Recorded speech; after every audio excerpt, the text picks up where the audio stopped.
એટલે આપણને પ્રેરણા આપી હતી, એ પ્રેરણાને લઈને આપણે એની પ્રતિષ્ઠા કરી. જો કે આજ બીજો દિવસ તો સંપન્ન થઈ ગયો અને બીજો દિવસ એની પ્રતિષ્ઠાનો છે. આજે માને જલાદિવાસ આપ્યો, વૃદ્ધાદિવાસ આપ્યો, અન્નાદિવાસ આપ્યો. આ પ્રતિષ્ઠાની અંદર અપાતા અધિવાસો એટલે કોઈ સામાન્ય લૌકિક ક્રિયા નથી. એક પાષાણને એ કાળા પથ્થરને આપણે મહાકાલીનું સ્વરૂપ આપવા જઈ રહ્યા છીએ. ક્યારે મહાકાલી બને છે? જ્યારે વિદ્વાનોના વેદના મંત્ર હોય, અગ્નિની અંદર આહુતિ હોય, તત્વ આવા 5 તત્વથી યુક્ત અને આ પાષાણ બને. એનો શ્રી ગણપતિનું વિસર્જન કરવા જઈએ, ગણપતિ ડુબાડીએ એવા નથી, ડુબાડ્યા માટે હો.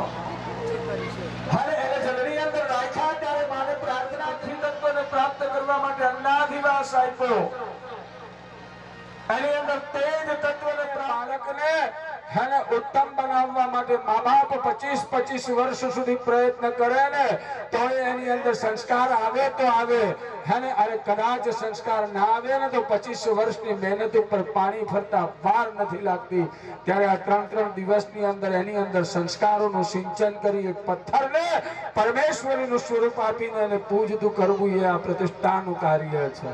વેદ વિધિથી આજ 2 દિવસથી આપણે આ કાર્યને સંપન્ન કરતા આવ્યા છે. મહાસ્નપન કરું, જેની અંદર વિવિધ કલશો, વિવિધ દ્રવ્યો, વિવિધ પ્રકારની ઔષધિઓ ભરી ઉકાળી એનો રસ કાઢી અને એ રસના મંત્ર દ્વારા એ કલશો દ્વારા માની પ્રતિમા ઉપર અભિષિંચન કાર્ય કરવામાં આવ્યું.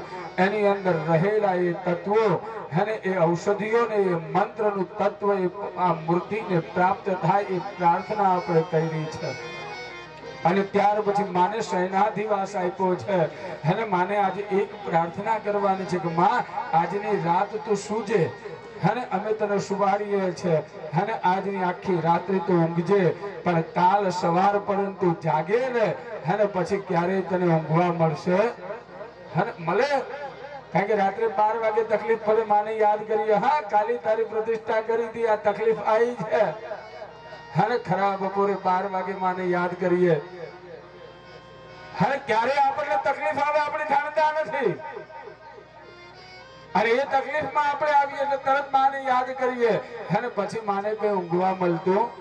હા કદાચ રાત પડે મંદિરના દરવાજા બંધ થાય, હા પણ માની આંખ બંધ થાય. કારણ કે અડધી રાતે કોઈકને જરૂર પડે, અડધી રાતે યાદ કરે, ફરી પાછી માં અહીંથી દોડતી થઈ જાય. અને આ માને પ્રતિષ્ઠા કરીને મૂકી નથી દેવાની અંદર. હા માને કહેવાનું છે માં અમે તો કળિયુગના માણસ છીએ, જે અમારું થઈ જાય એને અમે નવરું બેસવા દેતા અને તને નવરી બેસવા દઈશું.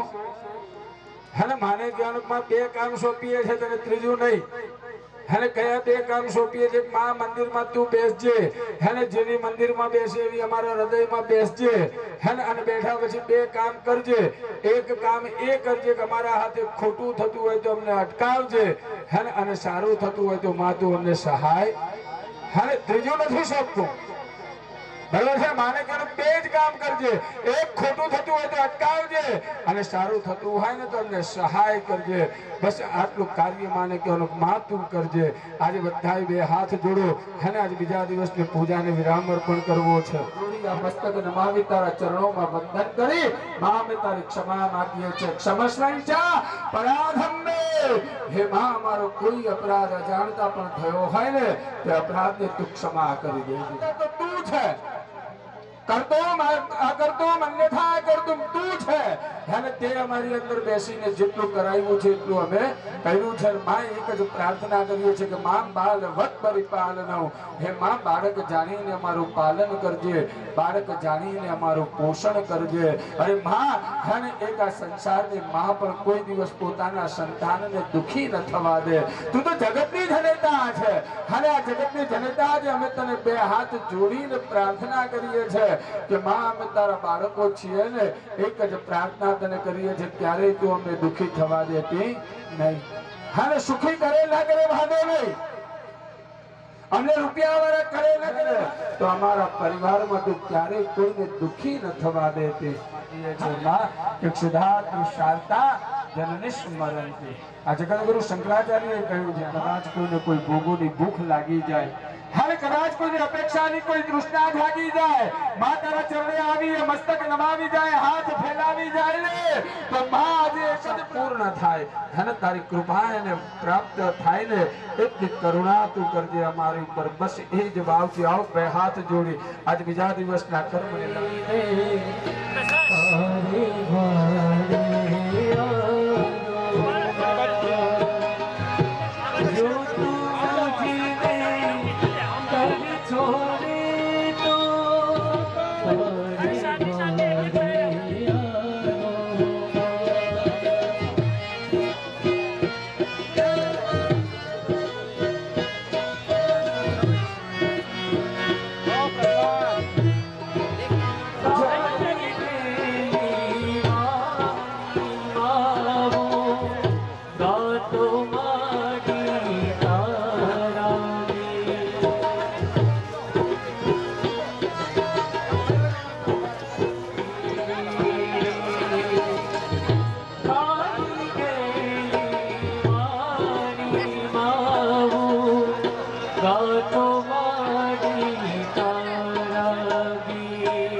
Ambe Mama